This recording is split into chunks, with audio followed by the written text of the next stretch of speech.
Hey Team Numis Canada, that's what I call my subscribers and members. And hello coin collectors, young and old, and anyone else that might be watching. Welcome to Numis Canada with Bruce, and today we have episode 5 of season 1 of the Statehood Quarter Collections. And today we'll be getting into the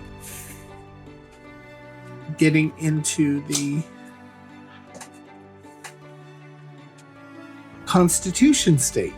And if you don't know what the Constitution State is, we'll be right back with that just after this.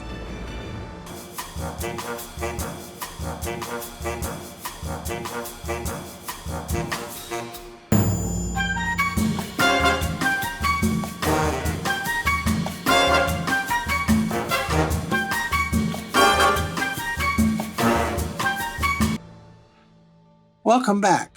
Now let's get into this, and we open our book, Statehood Quarters Collection Volume 1, and we go to the Constitution State, and which is Connecticut. And we have Connecticut Statehood, the Constitution State, 1788, the Connecticut Statehood Quarters, minting limited to 10 weeks and issued October 12, 1999. Brilliant uncirculated condition. And of course, we have the state seal here. And of course, I'll give you pictures of those. And the state flag here.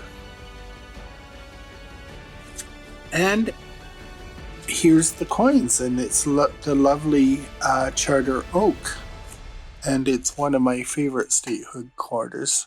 I have a few, but this is one of them, and this is you're looking at the Philadelphia reverse and the Denver obverse, and when we flip it over, we have the Philadelphia obverse and the Denver reverse. But we'll get into that a little bit later. The unique Connecticut quarter dollar design features the famous Charter Oak that once stood at the capital city of Hartford in 1662. John Winthrop obtained a charter from England's King Charles II that outlined the colony's borders, and unlike other colonial charters, allowed virtual self-government in 1687. Shortly after the death of King Charles II, Connecticut officials received a visit from Sir Edmund Andros, a representative of the new King James II. He demanded that the charter be surrendered so that the English could create a single New England colony. Giving up the charter, however, would mean losing autonomy. On the night of October 31st, 1687, Andros and colonial officials held a meeting in Hartford. The charter was placed on the table between them, but suddenly the candles were blown out. In the confusion and the darkness of the charter disappeared.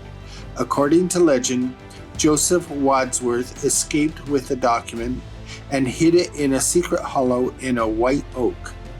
His heroism persevered. Both the charter and Connecticut's independence and the oak tree became a symbol of liberty to all Connecticut citizens. It was approximately 7 feet in diameter, with about 1,000 and was about 1,000 years old when it blew down in a storm on August 12, 1856. And on this side, we have this lovely picture of the seaport in Mystic, Connecticut, a reconstructed waterfront village. Mystic Seaport is a home to the Australia, America's oldest schooner, and the Charles W. Morgan, New England's last wooden whaling ship. And Connecticut entered the Union on January 9th, 1788. And That's a lovely, lovely recreation of a village, seaport village. And we flip it over and we have here a couple of stamps and the other sides of the coins as I showed you earlier.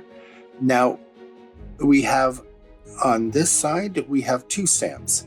We have Arctic Explorations 1909.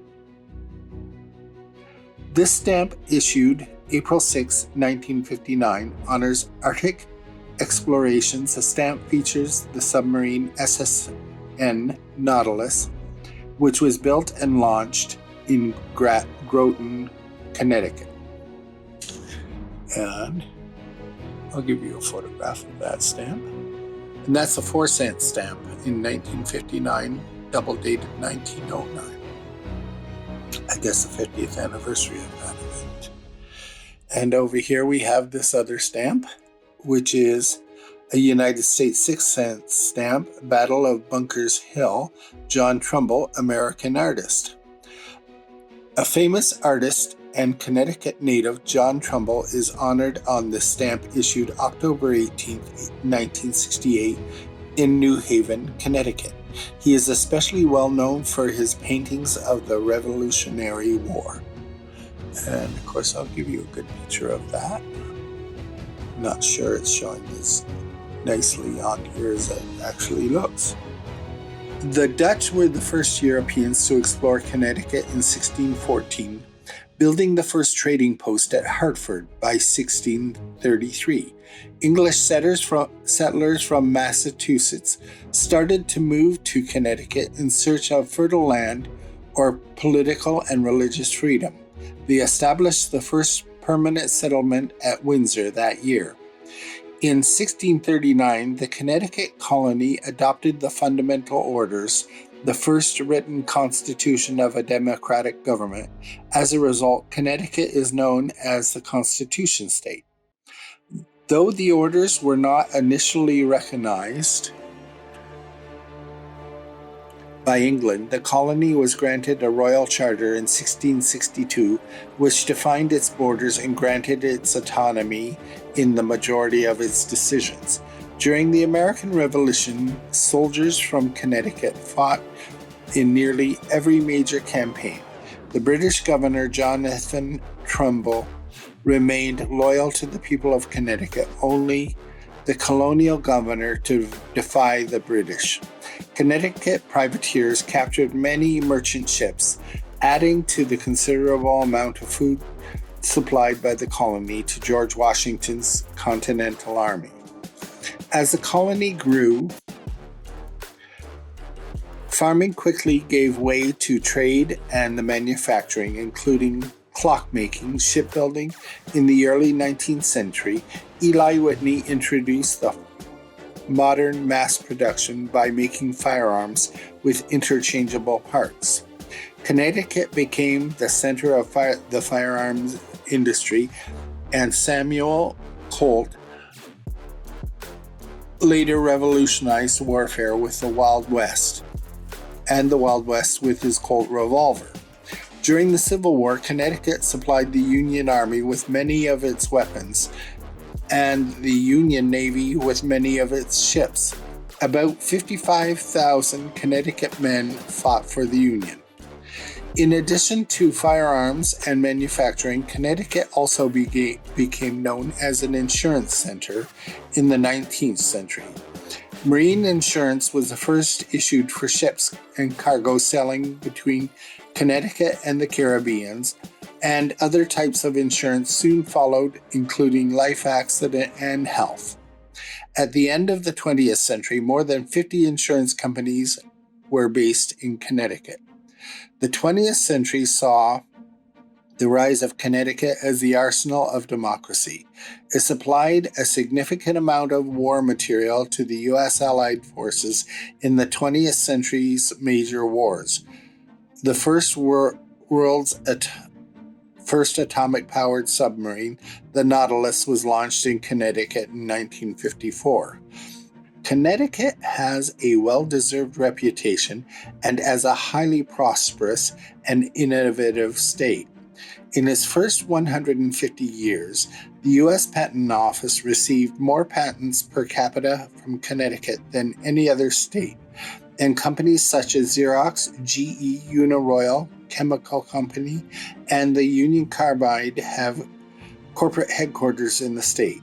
It's also a leader in high technology production, including jet aircraft engines, helicopters, and nuclear submarines. The capital of Connecticut is Hartford. Its bird is the robin. The flower is the mountain laurel. The tree is the white oak. And the motto is Qui transluit sustinet. He who transplanted still sustains.